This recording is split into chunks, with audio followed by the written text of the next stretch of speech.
I forbindelse med brobygning i uge 45 har valgt 2 forløb, som du vil deltage i. Du kan læse om alle de forløb, der bliver tilbudt på siden brobygning.net. Forsiden ser sådan her ud, og når du kommer ind, så vælger du Skive Kommune. Her kommer der forskellige ting, som du kan søge ud fra. Så her er de forskellige indgange, de forskellige typer af uddannelser.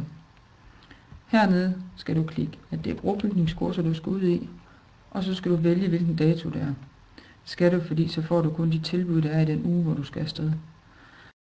Det er i november, den 7. Derfor kommer tilbudene for den periode frem. Så kan du vælge, vil du nu ind og søge kontor, handel og forretningsservice, så klikker du af her og siger søg. Så kommer der en liste op med de forskellige tilbud, der er.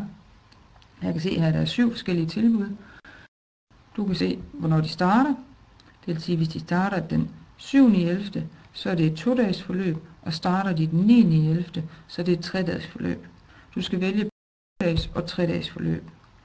Du kan se ugen her, og derudover så kan du se, hvad holdet hedder, hvilke klassetrin det er møntet på, og så kan du se, hvilken skole det foregår på. Mercantech, det ligger i Viborg, Skive Handelsskole ligger selvfølgelig i Skive, og IUC Nordvest ligger i Nykøbing.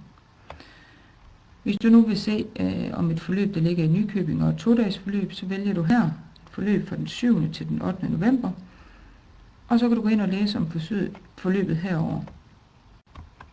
Klikker på luppen, så får du en beskrivelse af det. Du får adressen, hvor det foregår, hvad formålet er, hvilket indhold der er.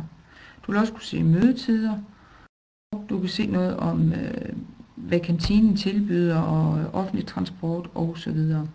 De generelle informationer, som du skal have om de 2-dages forløb, kan du læse ind på den her side.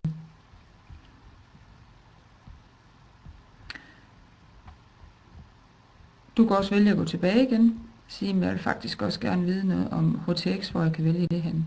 Så siger du søg, og så kommer der 5 forløb op. Der er 3 af dem, der ligger i Viborg, men der ligger også 2 i Skive. Der ligger både 2-dages og 3-dages forløb i Skive, hvor du på samme måde kan læse om, hvad er det, jeg vil opleve, hvis jeg tager herud i 3 dage. God fornøjelse med at finde ud af, hvad du vil vælge.